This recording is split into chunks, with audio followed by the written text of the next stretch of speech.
So mga tol, matapos pong magpakitang gilas si Jaron Ennis sa debut fight niya sa 154 pounds or super welterweight division noong nakaraang linggo, kung saan 2 beses niyang pinabagsak at tinapos lamang sa loob ng round 1 itong matigas na si Usmia Lima. Marami nga po ang na-impress sa pagkapanalo ni Jaron Ennis. Talagang malakas daw itong boksingero, pangtapat nga daw ito kay Terence Crawford. Pero para kay Keith Thurman na lumalaban na din ngayon sa 154 pounds, medyo hindi siya na-impress sa pagkapanalo ni Jaron Ennis. Wika po kasi ni Thurman nang ma-interview siya ng Fight Hub, hindi naman daw kilala itong nakalaban ni Jaron Ennis. Tune up fight lang naman daw yung laban na yan para kay Jaron Ennis. Wala nga din daw yung pinagkaiba noong lumaban siya sa Australia, noong tapusin niya itong si Brock Jarvis sa round 3. Wika ni Thurman, kayang-kaya daw niya tapusin sa loob lang ng round 1 itong si Brock Jarvis, pero pinatagal daw niya para daw ma-entertain yung mga manonood. Sa 154 pounds, marami daw masasagasaan si Jaron Ennis na mga magagaling. Marami daw may talent sa division na yan,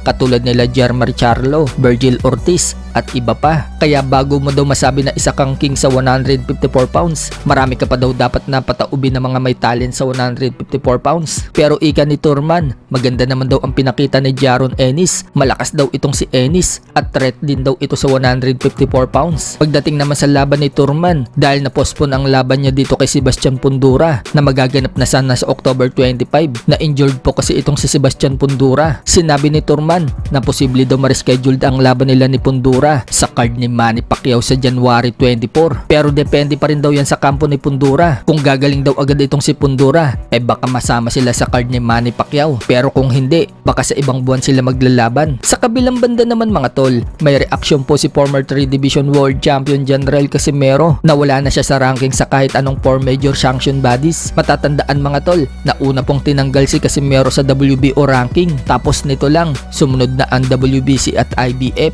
Wala na rin po si Casimero sa mga ranking na yan, dahil siguro yan sa isang taon na siyang na-lay off sa boxing. Ayan, nawala na ng tuluyan itong si Casimero sa ranking. Ngayon pa lang kasi magbabalik si Casimero sa October 25. Banat ni Casimero mga tol sa mga nagsasabing wala na siya sa ranking. Wika niya, no ranking, no problem. Ang masasabi lang daw niya, papaldo daw lahat sa laban niya. Yan daw ang pinapangako niya. Matik na daw yan. Samantala, alam na nga po ng karamihan na naka-sparring na po ng ilang beses ni Casimero si Marlon Tapales. Sa sparring nga po nila sa Amerika, may nagsasabi na na-outbox daw ni Tapales si Casimero, pero puro picture nga lang po ang kumakalat at wala pong video. Kaya hindi natin alam mga tol kung totoo bang na-outbox ni Tapales si Casimero. Umalat pa nga yung photo ng sparring nila ni Tapales sa iba't ibang page. So nag-react po si Casimero mga tol sa kumakalat na photos ng sparring nila ni Tapales. Komento ni Casimero, ipakita daw ang video ng sparring nila ni Tapales kung sino daw ba talaga ang nabugbog sa kanila. So naghanap po tayo ng video mga tol ng sparring ni Casimero at Tapales noong nasa Amerika pa sila, pero wala po tayong makita. Sa ibang banda naman mga tol, makakalaban ni Casimero na si Konosuke Kameda. Sinabing nananatili pa rin daw ang kanyang fighting spirit kahit na 2 sunod daw siyang natalo sa laban niya dito kay Luis Neri at Alan Picasso. Kumpiyansa nga po ngayon si Kameda na mananalo na daw siya dahil daw yan sa suporta ng kanyang pamilya at kanyang promises.